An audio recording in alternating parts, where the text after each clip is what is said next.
अब चलते हैं हमारे सहयोगी हर्ष के पास। हर्ष जो है तमाम आंकड़े लेकर के आए हैं, खासतौर से निवेश पर किस तरह के रिटर्न मिलते रहे हैं, क्या कुछ आंकड़े कह रहे हैं, ये तमाम जानकारी हर्ष लेके आए हैं। हर्ष बताइए। बिल्कुल, यहाँ पर देखिए जो निवेशकों के मन में सबसे बड़ा कंफ्यूजन होता है कि रेंटल इनकम के लिहाज से अगर देखा जाए तो क्या रेजिडेंशियल बेहतर रहेगा या फिर कमर्शियल बेहतर रहेगा। तो हम आपके सामने आंकड़े पेश करते हैं। देखिए रेंटल यील्ड का सालाना इनकम, रेंटल यील्ड का मतलब बेसिकली ये होता है कि किसी भी प्रॉपर्टी पर अगर आपने उसको किराए पर दिया है तो उसका जो सालाना रिटर्न होता है उसको रेंटल यील्ड कहा जाता है। रेजिडेंशियल रेंटल यील्ड की बात की जाए तो 2 से 4% के आसपास है यहाँ पे। कमर्शियल की बात की जाए तो 8 से 11% है। ये आरबीआई की रिपोर्ट कहती है। काफ़ी बड़ा अंतर है 2 से 4% और 8 से 11% का। अब हम लोग आपको आगे की स्थिति बताते हैं कि कौन कौन से शहरों में किस तरीके की रेंटल यील्ड है, ताकि आपको क्लैरिटी मिल सके कि कौन कौन से शहरों में क्या स्थिति है। अब देखिए बेंगलुरु की बात करते हैं, यहाँ पे 4.45% की यहाँ पर रेंटल यील्ड है। मुंबई में 4.15% की है। अगर गुरुग्राम की बात की जाए तो 4.10% की है। मेट्रोपॉलिटन सिटी की हम लोग यहाँ पे बात करें तो देखिए दिल्ली की बात करें 2.79% है। मुंबई के बेंगलुरु के मुकाबले, गुरुग्राम के मुकाबले दिल्ली में थोड़ी कम स्थिति है यहाँ पर।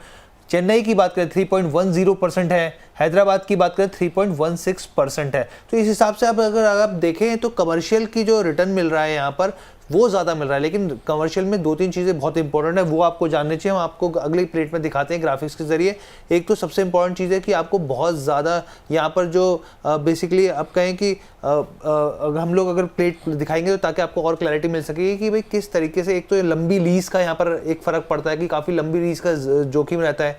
ऊपर से यहाँ पर आप बात करें तो जो टेन्योर की बात करें तो वो भी लंबा हो जाता है। यहाँ पर देखिए सबसे पहले रेजिडेंशियल वर्सेस कमर्शियल की हम लोग बात कर लेते हैं यहाँ पे।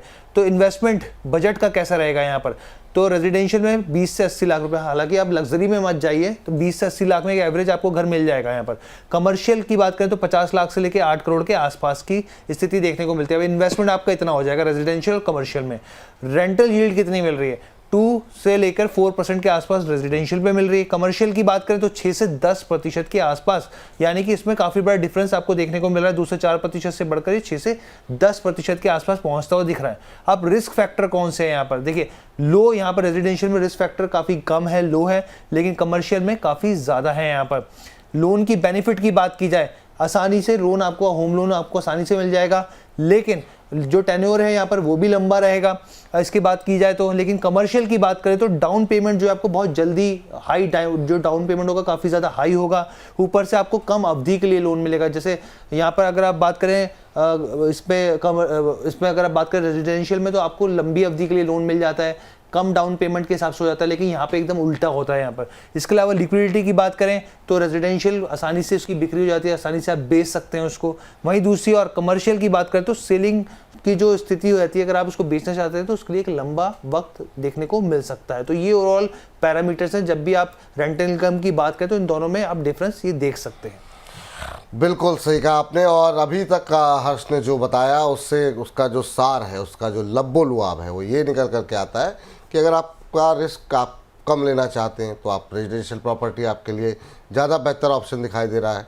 लेकिन अगर आप हाई रिटर्न चाहते हैं, लॉन्ग टर्म में इनकम चाहते हैं, तो कमर्शियल प्रॉपर्टी जो है वो काफ़ी हद तक बेहतर दिखाई दे रही है। सर आपसे टिप्पणी जानना चाहेंगे इन तमाम आंकड़ों को लेकर के जो हर्ष ने दिए।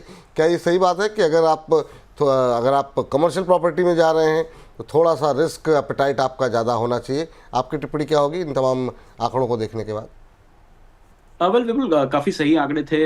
एक जो यहाँ पे मैं टिप्पणी दूंगा वो ये है कि जो लॉन्गर टर्म टेन्योर है उसके लिए भी अभी एक रजिस्टर्ड सेल डीड किया जाता है, जो कहीं ना कहीं इन्वेस्टर्स को काफ़ी ज़्यादा सेव कर देता है।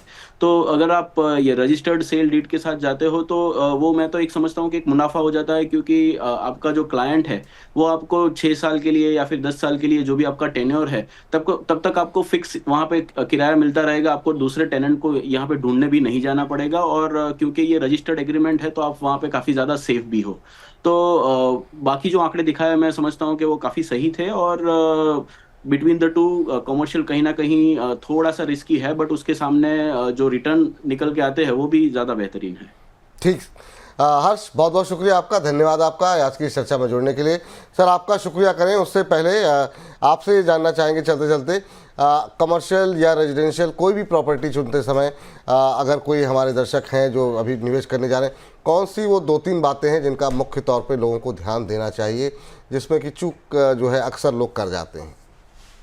वेल विपुल, पहले एक समय था जहाँ पे काफ़ी सारे डॉक्यूमेंट्स वेरीफाई करने रहते थे और उसके बाद भी हो सकता था कि वहाँ पे कुछ गोलमाल डेवलपर की तरफ से किया गया हो। हालांकि अभी जब से रेरा इम्प्लीमेंट हुआ है, रेरा हर एक चीज़ को वेरीफाई करता है और रेरा की वेबसाइट के ऊपर भी ज़्यादातर प्रोजेक्ट आपको जैसे ही आप सर्च करते हो प्रोजेक्ट का नाम, तो आपको पूरी डिटेल यहाँ पे पूरी कुंडली मिल जाती है कि वो प्रोजेक्ट के अंदर क्या चल रहा है। तो मैं समझता हूँ कि सबसे पहली चीज़ जो आपको करनी है वो है कि रेरा की वेबसाइट पे जाना है, पर्टिकुलर प्रोजेक्ट का नाम आपको टाइपिंग करना है और आपको वहाँ पे सारी डिटेल मिल जाएगी। तो वो डिटेल आपको वहाँ से देख के उसके बाद अगर रेरा सर्टिफाइड प्रोजेक्ट है तो आँख बंद करके मैं समझता हूँ कि वहाँ पे निवेश किया जा सकता है। और दूसरी एक चीज़ जो यहाँ पे ध्यान में रखनी है कि वो जो भी डेवलपर के साथ आप जुड़ रहे हो, तो उन्होंने पास्ट में कौन से प्रोजेक्ट किए हैं और वहाँ पे क्या उन्होंने डिलीवर किया है। वो ये 2 चीज़ें मैं समझता हूँ कि बहुत ज़्यादा इंपॉर्टेंट है। ये 2 चीज़ें आप देख के डेफिनेटली प्रॉपर्टी के अंदर निवेश कर सकते हैं। ठीक सर, बहुत बहुत शुक्रिया कुणाल सर आज की इस चर्चा में जुड़ने के लिए। आपके साथ जब भी कार्यक्रम करते हैं एक अलग ही अनुभव रहता है। बहुत बहुत धन्यवाद आज की इस चर्चा में जुड़ने के लिए, अपना समय देने के लिए। शुक्रिया विपुल। Thank you.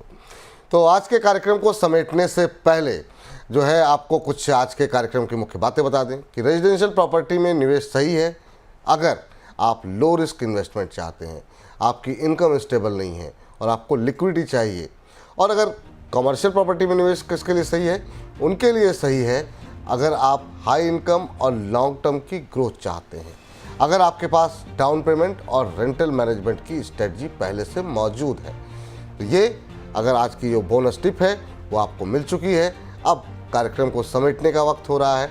अगले हफ्ते हम आपसे फिर मिलेंगे एक नए विषय पर, एक नए एक्सपर्ट के साथ, एक नई रिसर्च के साथ। तब तक के लिए आप मुझे इजाज़त दीजिए, लेकिन बोनस का साथ मत छोड़िए।